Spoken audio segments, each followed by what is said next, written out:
성요셉성을 기도를 바치겠습니다. 성부와 성자와 성령의 이름으로 아멘. 우리 주 예수님을 기르신 아버지시여, 정결하신 동정 마리아의 배필이시며 임종하는 이의 소자이신 성요셉께 간절히 청하오니 하느님께 빌어주시어 저희가 예수님을 사랑하며 충실히 따르게 하소서. 또한 죽을 때에 저희를 지켜소서. 아멘.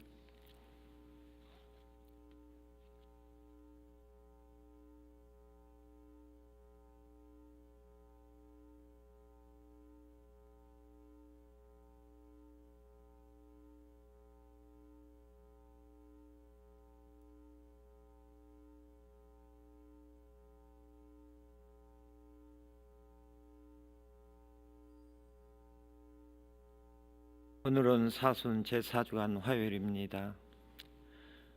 주님이 말씀하신다. 목마른 자들아 모두 물가로 오너라. 돈이 없는 자들도 와서 기쁘게 마셔라.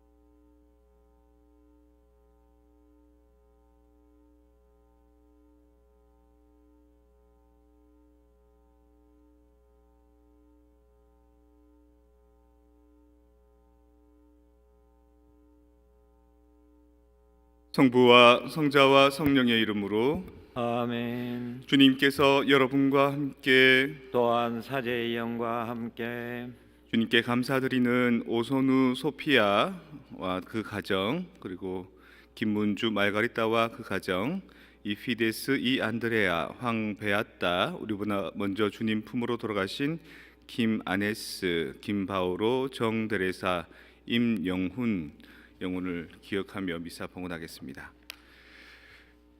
형제자매 여러분, 구원의 신비 합당하게 거행하기 위해 우리 죄를 반성합시다.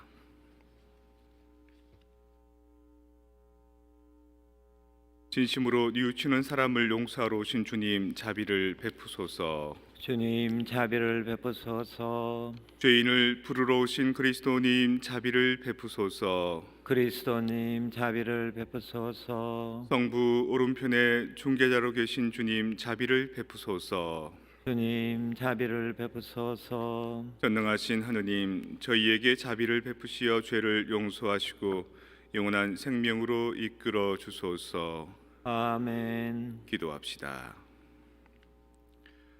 주님, 이 참회와 기도의 때에 저희 마음을 바로잡아 주시어 파스카 신비를 올바로 깨닫고 열심히 살아 형제들에게 구원의 기쁜 소식을 널리 전하게 하소서. 성부와 성령과 함께 천주로서 영원히 살아계시며 다스리시는 성자 우리 주 예수 그리스도를 통하여 비나이다. 아멘.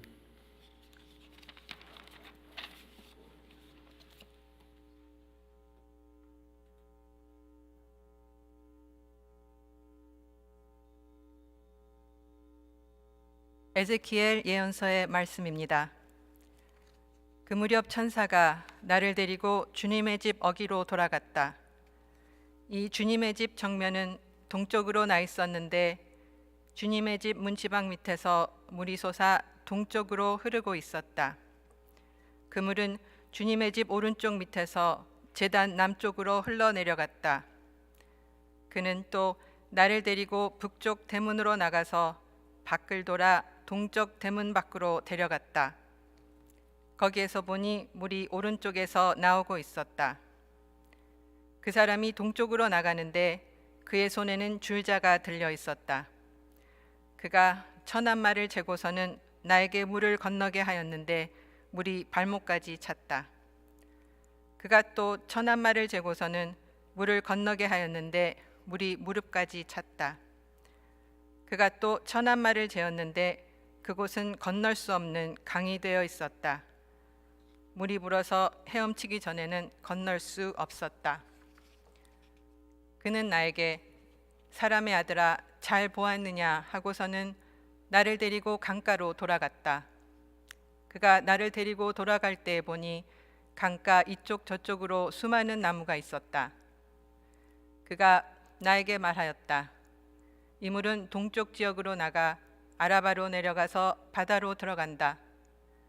이 물이 바다로 들어가면 그 바닷물이 되살아난다. 그래서 이 강이 흘러가는 곳마다 온갖 생물이 우글거리며 살아난다. 이 물이 닿는 곳마다 바닷물이 되살아나기 때문에 고기도 아주 많이 생겨난다. 이렇게 이 강이 닿는 곳마다 모든 것이 살아난다. 이 강가 이쪽 저쪽에는 온갖 과일나무가 자라는데 잎도 시들지 않으며 과일도 끊이지 않고 다달이 새 과일을 내놓는다. 이 물이 성전에서 나오기 때문이다. 그 과일은 양식이 되고 잎은 약이 된다. 주님의 말씀입니다. 하느님 감사합니다. 만군의 주님이 우리와 함께 계시네. 야곱의 하느님이 우리의 산성이시네. 만군의 주님이 우리와 함께 계시네. 야곱의 하느님이 우리의 산성이시네. 하느님은 우리의 빛인 척 우리의 힘 어려울 때마다 늘 도와주셨네. 우리는 두려워하지 않네. 땅이 뒤흔들린다 해도 산들이 바다 깊이 빠진다 해도 만군의 주님이 우리와 함께 계시네. 야곱의 하느님이 우리의 산성이시네. 강물이 줄기줄기 하느님의 도성을 지극히 높으신 분의 거룩한 거처를 즐겁게 하네. 하느님이 그 안에 계시니 흔들리지 않네. 하느님이 동틀녘에 구해주시네. 만군의 주님이 우리와 함께 계시네. 야곱의 하느님이 우리의 산성이시네. 만군의 주님이 우리와 함께 계시네. 야곱의 하느님이 우리의 산성이시네. 와서 보아라. 주님의 업적을, 이 세상에 이루신 놀라운 일을. 만군의 주님이 우리와 함께 계시네. 야곱의 하느님이 우리의 산성이시네. 말씀이신 그리스도님 찬미 받으소서. 하느님, 제 마음을 깨끗이 만드시고 구원의 기쁨을 제게 돌려주소서. 말씀이신 그리스도님 찬미 받으소서. 주님께서 여러분과 함께 또한 사제의 영과 함께 요한이 전한 거룩한 복음입니다. 주님 영광 받으소서. 유다인들의 축제 때가 되어 예수님께서 예루살렘에 올라가셨다. 예루살렘의 양문 곁에는 히브리 말로 벳자타라고 불리는 못이 있었다. 그 못에는 주랑이 5채 딸렸는데 그 안에는 눈머니, 다리 저느니, 팔다리가 말라 비틀어진 이 같은 병자들이 많이 누워 있었다. 거기에는 38패나 앓는 사람도 있었다. 예수님께서 그가 누워 있는 것을 보시고 또 이미 오래 그렇게 지낸다는 것을 아시고는 건강해지고 싶으냐 하고 그에게 물으셨다. 그 병자가 예수님께 대답하였다. 선생님, 물이 출렁거릴 때에 저를 못 속에 넣어줄 사람이 없습니다. 그래서 제가 가는 동안에 다른 이가 저보다 먼저 내려갑니다. 예수님께서 그에게 말씀하셨다. 일어나 내 들 것을 들고 걸어가거라. 그러자 그 사람은 곧 건강하게 되어 자기 들 것을 들고 걸어갔다. 그날은 안식일이었다. 그래서 유다인들이 병이 나은 그 사람에게 오늘은 안식일이요, 들 것을 들고 다니는 것은 합당하지 않소 하고 말하였다. 그가 나를 건강하게 해주신 그분께서 나에게 내 들 것을 들고 걸어가라 하셨습니다 하고 대답하자 그들이 물었다. 당신에게 그것을 들고 걸어가라 한 사람이 누구요? 그러나 병이 나은 이는 그분이 누구신지 알지 못하였다. 그곳에 군중이 몰려 있어 예수님께서 몰래 자리를 뜨셨기 때문이다. 그 뒤에 예수님께서 그 사람을 성전에서 만나시자 그에게 이르셨다. 자, 너는 건강하게 되었다. 더 나쁜 일이 너에게 일어나지 않도록 다시는 죄를 짓지 마라. 그 사람은 물러가서 자기를 건강하게 만들어 주신 분은 예수님이시라고 유다인들에게 알렸다. 그리하여 유다인들은 예수님께서 안식일에 그러한 일을 하셨다고 하여 그분을 박해하기 시작하였다. 주님의 말씀입니다. 그리스도님 찬미합니다. 평화를 빕니다. 평화를 빕니다. 오늘 예수님께서 병자 하나를 치유해 주시고 이 사람한테 나중에 다시 만나서 뭐라고 말씀하시냐면, 자, 너는 건강하게 되었다. 더 나쁜 일이 너에게 일어나지 않도록 다시는 죄를 짓지 마라, 이렇게 말씀하십니다. 그렇다면 이 사람의 병은 죄 때문에 생긴 병일까요? 그럴까요? 그럴 것 같으면 우리는 왜 다 멀쩡합니까? 죄가 많은데. 아마 저는 그렇게 생각합니다. 죄라는 게 정말로 윤리적인 부분에, 또 율법적인 부분의 죄보다도 자신이 하루를 살아가는 데 있어서 삶을 건강하게 못 영위했다라는 뜻이 아닐까요? 최소한 먹는 것도 거르지 말아야 되고요, 또 함부로 과식하지 말아야 되고, 요즘 같으면, 그리고 또 운동도 좀 해야 되고요, 그리고 자기에게 주어진 일들 속에서 너무 스트레스 받지 않도록 스스로를 관리할 수 있는 보건 능력들을 좀 갖춰야 되는데, 이 사람이 그랬지 못했을 가능성이 있지 않을까요? 38회나 알았다라고 하니까 꽤 일찍부터 그러했습니다. 그리고 조금 더 재미있는 대목은 성전, 예루살렘 성전이 있고 성전 옆에 이제 베자타 연못이라는 것이 있다 그러는 거죠. 이 연못이 한번 휙 이렇게 출렁거릴 때가 있다는 겁니다. 연못이란 것은 물이 유입되거나 빠져나가지는 않겠죠. 그냥 고요하게 그럴 텐데, 이게 한번 출렁거릴 때가 언제냐면 천사리 나타나서 이 연못에 들어갈 때라고 이 사람들은 믿었다는 겁니다. 천사리 나타나서 이 연못에 들어가면은 그때 사람들이 병자가 들어가면 낫는다라는 믿음이 있었다는 거죠. 한두 사람이 아니라 주랑이 벌써 5채나 딸릴 정도로 거기에 사람들이 이제 병자들, 환자들 쭉 누워서 기다리고 있다는 겁니다. 치유를 받기 위해서. 저 연못이 이렇게 일렁거릴 때. 근데 이 사람은 일어나서 마음대로 운신하지 못한 사람이니까 연못이 일렁거릴 때, 출렁거릴 때 들어갈 수가 없었다. 아무도 나를 안 집어넣어 주더라. 그래서 병이 났다, 이렇게 생각하는 거죠. 그 천사들이 왔다 갔다 했을 때, 물이 출렁거릴 때 들어가면 나을 텐데, 이런 믿음들은 그 루르드에 가도 있습니다. 루르드에 가면 요즘에는 다 싹 치우는데 거기 휠체어 또 뭐 목발 이런 것들이 가득 걸려 있어요. 거기 가서 루르드 성수에 침수했더니만 나았습니다. 그래서 이 목발이나 이 의료 도구들을 놔두고 갑니다. 그런 게 많았다는 겁니다. 그래서 거기는 한 해 한 400만 명씩 사람들이 찾아갑니다. 프랑스에서도 남서쪽에 피레네 산맥을 두고 넘어가면 바로 스페인인 시골 중에 시골입니다. 아주 작은 시골 마을인데 거기에 사람들이 400만 명이나 가는 겁니다. 요즘에는 한국에 그 외국인 관광객들이 더 많이 오지만 한 10년 전만 해도 한국에 1년 내내 오는 외국인 관광객이 400명이 채 될까 말까 했을 그럴 때도 있었는데, 루드가 얼마나 이 치유에 대한 그런 사람들의 마음이 컸을까요? 그리고 최근에 뉴멕시코에 피정 갔을 때도 거기에 어떤 자그마한 성당이 있는데 그 성당에 기적이 있다고, 그 기적 흙을 이렇게 담아서 이렇게 사람들이 가져오고 저한테도 얼마 전에 갖다 주시기도 했습니다. 그런 기적에 대한 치유의 열망들이 사람들이 상당히 많습니다. 근데 기적이라는 것은 정상적인 우리가 알고 있는 의료 시스템 하에서 치유가 안 될 때 거기에 많이 매달리죠.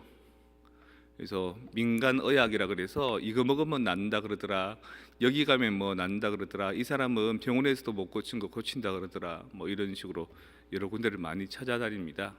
근데 그게 또 간혹 또 그 효과가 있을 때가 있습니다. 근데 두 가지로 생각할 수 있죠. 첫 번째는 정말 신통력이 있어서 병이 낫기도 하고요. 두 번째는 내적 확신이 강력해지면 병이 낫기도 한다는 거죠. 특히 그게 마음에서 온 병이었을 때. 예수님께서는 그걸 두고 뭐라고 얘기하시냐면, 너의 삶이 죄가 많았기 때문에 병이 왔다. 다시 병이 오지 않도록 다시 죄짓지 마라, 이렇게 얘기하시는 겁니다. 우리는 흔히 죄라는 것은 나쁜 말하고 나쁜 생각하고 또 남에게 피해를 주고 뭐 이랬을 때만 죄라고 생각하는데, 나에게 주어진 시간들, 나에게 주어진 어떤 하루들, 나에게 주어진 인생들을 얼마나 내가 잘 유지 운영하고 있는가, 이것이 계속해서 건강하고 긍정적인 그 기운이 날 수 있도록 살고 있느냐, 아니면 계속해서 깔아주고 처지고 지치고 그게 연속이 되어서 몸의 신체로 그 현상이 드러날 정도로 내 삶을 그렇게 만드느냐, 그걸 이제 죄라고 말씀하시진 않을까라고 저는 약간 합리적으로 해석해 보는 겁니다. 여러분들은 여러분들의 몸에 대해서 어떻게 건사하고 있습니까? 음식 잘 드십니까? 건강한 음식들? 그리고 운동도 매일매일 하십니까? 그리고 스스로의 삶에 대해서도 스트레스 관리도 잘 하십니까? 그러지 못하면 이 사람처럼 되는 겁니다. 그리고 그것에 대해서 사실 이 사람도 한 38년 정도 동안 그렇게 돼 있으면 병이 걸리는데 그만큼 오랫동안 누적되고 축적되어 왔던 시간들이 그만큼 되면 낫는데도 한 30년 이상 걸려야 됩니다. 하루아침에 뚝딱 낫는 경우는 잘 없는 거죠. 내가 이렇게 습관 들여왔던 삶을 개선시키고 싶으면 반대로 그만큼 개전의 노력이 한 30년 이상 되어야 된다는 거죠. 자, 사순절을 한번 봅시다. 사순절을 어떤 경우에는 이스라엘 백성들이 적과 꿀이 흐르는 땅으로 이집트에서 탈출한 40년이다, 그걸 상징한다라고 얘기하기도 하고요. 또 어떤 경우에는 예수님께서 40일 동안 단식하시고 재개의 시간을 가지셨던, 유혹을 받으셨던 광야의 40일이다 얘기하기도 하고요. 또 어떤 이들은 뭐 모세가 시나이산에서 그 계약계를 받기 위한 40일이다 이렇게 얘기하기도 합니다. 사실 양적인 시간이 중요한 게 아니라 질적으로 얼마만큼 내 삶을 개선해 보겠다라는 결심의 의지가 있느냐, 얼마나 나의 삶에 대해서 긍정적인 마음으로 희망을 갖고 살아가느냐, 이 질적인 시간이 훨씬 더 의미가 있다는 거죠. 저희 아버지께서 최근에 퇴원하셨습니다. 병이 다 나아서 퇴원하는 건 아니고 병원에서 더 해줄 것이 없기 때문에, 그리고 본인도 침대에 누워 있으면서 아침 병원에 주는 밥 먹고 점심 먹고 저녁 먹고 그러면서 약 처방 받고 치료하고, 이게 이제 너무 힘든 거죠. 힘들고 바지런한 분인데 이게 계속 누워 있으니까 이제 짜증 나오는 거죠. 그래서 병원에다 얘기를 해서 집으로 모셔서 집에서 이제 병원에 이제 통원 치료도 하고 처방받는 약을 드시는데 목소리가 한결 좋아졌습니다. 목소리가 한결 좋아지고, 병원에 계실 때는 아버지는 동생이 불만스럽고 동생은 아버지가 불만스럽고 이랬는데 어제는 동생이 아버지 위해서 신발 사러 간다는 겁니다. 뭔 신발? 그러니까 아버지가 평생 나이키 신발 한번 못 신어봤다. 근데 아버지가 평생 나이키 신발 못 신는 건 저는 이해갑니다. 왜냐하면 저한테도 어릴 때 야, 너 고등학생 되고 중학생 되면은 메이커 신발 사줄게 그래놓고 안 사주셨거든요. 아끼시는 거 좋아하시는 분이라서. 그래서 나한테만 안 사준 게 아니다, 본인도 그냥 시장에 파는 신발 신는 게 더 편하신 그런 분이셨기 때문에 그럴 만하다 싶은데, 놀라운 거는 아버지가 평생 나이키 신발 못 신어봤다 소리를 듣고 동생이 그거 신발 사러 나갔다는 거, 지금 신발 사러 어디 나왔다는 거, 그 말을 듣고 사실 뭐 이렇게 대답은 안 했지만 마음속에 뭔가 그렇구나, 이게 사람의 병을 의술로 치료하는 것이 아니라 그 병에 대해서 이때까지 가족들이 함께 못했던 그 마음을 나누고, 아버지도 마음에 있던 그 결핍들을 내가 이때까지 아끼고 절약하고 살아왔는데 지금 이게 뭐냐 이런 생각에서 조금 이제 누리고 싶어하는 그 마음들을 이제 발견하게 되는 거죠. 이것이야말로 배짜타 연못에 들어가는 것보다 병원 입원실에서 치료받는 것보다 훨씬 더 치유의 효과가 있는 것이 아닐까.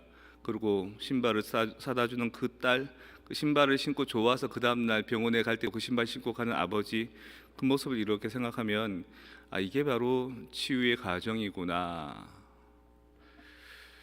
그렇다면 오늘 독서와 복음에 나오는 이 말씀, 사실은 성전 오른편에서 흘러내린 물이 뭐냐면요, 예수님께서 십자가에 못 박혀서 돌아가시고 흘리신 피를 말하는데, 마지막에 돌아가셨는지 안 돌아가셨는지 확인하기 위해서 이 병사가 옆구리를 쿡 찌른 거 있지 않습니까? 런칭한다라는 말 들어보셨죠? 어떤 가게를 내거나 물건을 만들면 런칭합니다. 런치가 뭐냐면 로켓이나 뭐 이렇게 대표 같은 거 쏘는 게 런치입니다. 그래서 런칭인 말이 어디서 나오냐면 이 예수님의 옆구리를 찌른 그 창을 런칭이라고 합니다. 롱기누스, 랑카데레 뭐 이렇게. 그러니까 예수님께서 찌르신 그 옆구리에서 뭐가 나오냐, 피와 물이 나왔다 그러거든요. 늑방에서 그 오른쪽에서 옆구리에서 흐른 피와 물이 흘러서 사해로 들어가면 짜릿한 사해, 물고기도 한 마리 못 살고 생명체가 절대 못 사는 그 염분이 많은 사해물도 단물로 변해서 거기에서 물고기가 버글버글 거리게 된다, 이렇게 얘기를 합니다. 그래서 그것 때문에 성전 오른편에 베자타 연못이 있고, 그 베자타 연못에서 사람들이 사실은 어떻게 보면 머물렀던 거죠. 에제키엘 구약에 벌써 그런 얘기가 나와 있기 때문에 결국에는 사람들이 물에 들어가고 싶어 하는 것, 그리고 물에 들어가면 치유된다라는 그것은 우리가 갖고 있는 일반적인 그냥 어떤 신앙, 신심 이런 걸 말한다면, 그보다 훨씬 더 우위에 있는 것이 예수님께서 오셔서 네가 치료받기를 원하느냐, 낫기를 원하느냐, 그러면 네가 누워 있는 그 깔판, 그것 침상 말아서 들고 가거라 라고 해준 게 훨씬 더 의미가 있다는 겁니다. 저희 아버지가 병원에서 치료받는 그것도 도움이 되겠지만, 그것 아무리 잘해도 6개월에서 1년 못 넘긴다 그러거든요. 연명은 안 된답니다. 그런데 그 사이에 아버지는 아버지의 내가 이렇게 아껴왔는데, 내가 이렇게 결핍된 삶을 살아왔는데 이제는 그거 한번 누려보고 싶구나라고 딸한테 노출하는 것, 딸은 그 얘기를 듣자마자 두 번 묻지도 않고 당장 그 신발을 사서 갖다 드리는 것, 이게 바로 지금 뭔가 다른 치유의 과정이 이루어지고 있지 않을까, 가족 간의 화해의 의미가 있지 않을까라는 생각을 저는 해보는 겁니다.